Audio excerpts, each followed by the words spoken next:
이제 재보궐 소식 차례로 짚어볼 텐데요. 먼저 야권입니다. 국민의힘 오세훈 후보가 국민의당 안철수 대표를 누르고 야권 최종 단일 후보로 선출됐습니다. 오 후보는 또다시 눈시울을 붉히며 본선 승리를 다짐했고요. 안 후보도 깨끗이 승복하면서 야권 승리를 돕겠다고 약속했습니다. 이제 두 후보 또 두 당의 화학적 결합이 단일화의 남은 숙제겠죠. 박준우 반장이 관련 소식을 정리해봤습니다. 어제 저녁부터 몇몇 지인에게 카톡이 쏟아졌습니다. 오세훈이랑 안철수 중에 누가 될 것 같냐? 이런 질문이었는데요. 정치 테마주에 관심 많은 지인들이라 괜히 책 잡히기 싫어서 아주 중립적인 답변만 내놨습니다. 직전 여론조사상 오세훈 후보가 살짝 우위를 보이긴 했지만 오차 범위 내 접전이라 아무도 예상 못한다고 말이죠. 간혹 예리한 지인들은 야, 기자들에게 엠바고 걸고 사전에 알려주는 거 아니냐? 이렇게 콕 찔러보기도 했는데요. 애석하게도 저 역시 오전부터 발표 시간만 목 빠지게 기다리고 있던 1인입니다. 그리고 드디어 발표의 순간이 다가왔습니다.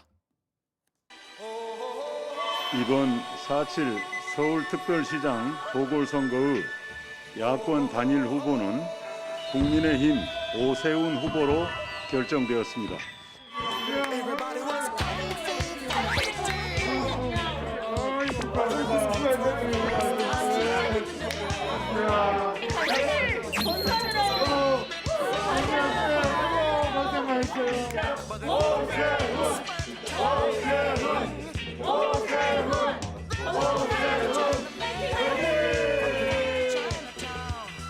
결국 승자는 오세훈 후보였습니다. 돌고 돌아 10년 전 그때 그 자리를 향해 한 발 더 내디딘 겁니다. 당내 경선 승자 발표 때처럼 오 후보 또다시 연설 도중 목이 메었는데요. 애써 감정을 추스르는 모습이었습니다. 임기를 다 마치지 못한 시장으로서 10년간 살아오면서 그 죄책감, 자책감, 지난 10년을 무거운 심정으로 살아왔습니다. 제 가슴 한켠에 자리한 이 무거운 돌덩이를 이제 조금은 걷어내고 다시 뛰는 서울시로 보답할 수 있도록 마지막까지 성원해 주십시오. 공직선거법에 따라서 정확한 득표율을 공개하지 않았지만요. 박빙일 것이란 예상과 달리 오 후보가 오차 범위 밖에서 낙승을 거둔 것으로 알려졌습니다. 적합도와 경쟁력 모두 오 후보가 앞선 것으로 전해졌는데요.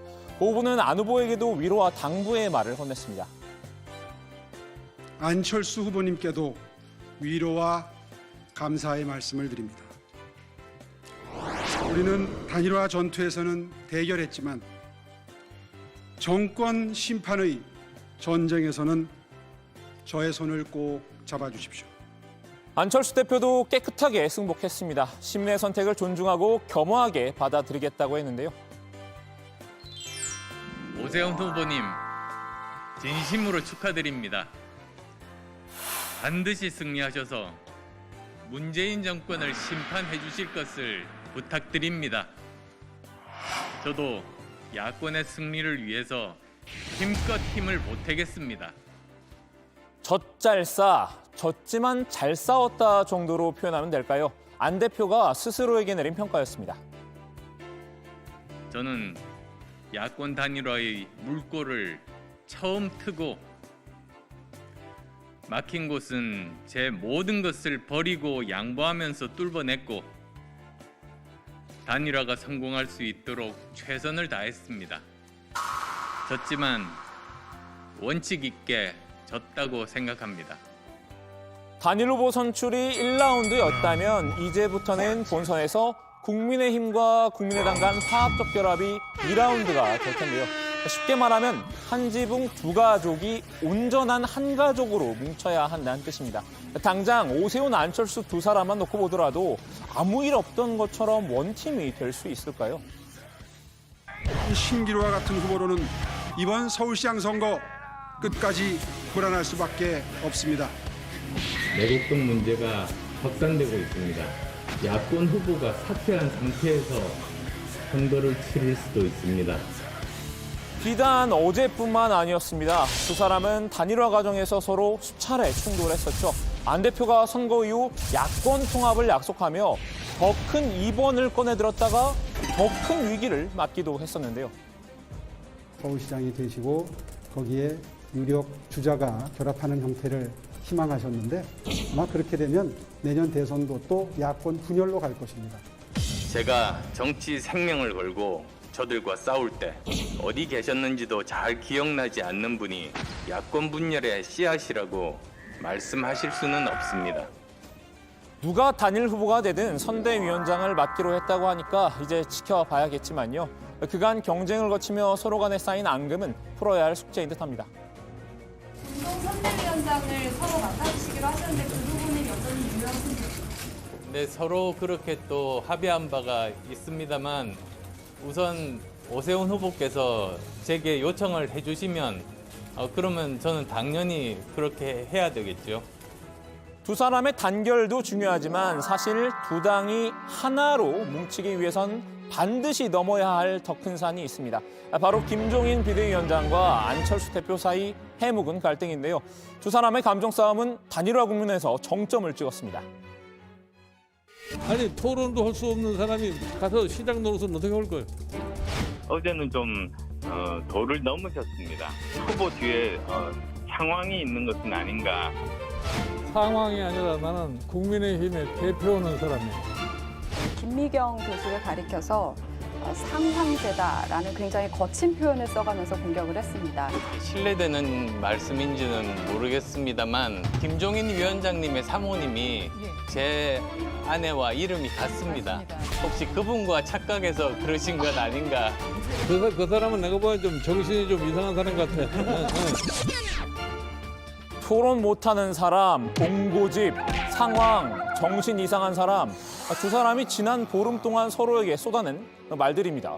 전략적 발언이었다고 해도 서로 과한 면이 있었습니다. 김 위원장은 이제 범야권 통합선대위원장으로 추대될 텐데요. 벌써부터 안철수 대세론을 꺾은 김종인 매직이란 탄성이 당내에서 나오고 있죠. 하지만 본선은 이제부터 시작입니다. 앞으로 남은 선거 기간 두 사람이 정치적 화해를 이뤄내지 못한다면 김종인 매직은 제대로 된 힘을 발휘하기 어려울 수도 있습니다. 그 때문인지 김 위원장도 오늘만큼은 안 대표에게 감사의 말을 건넸습니다. 그동안에 야권의 흥행을 위해서 여러 가지로 노력을 많이 해주신 데 대해서 대단히 감사하게 생각합니다.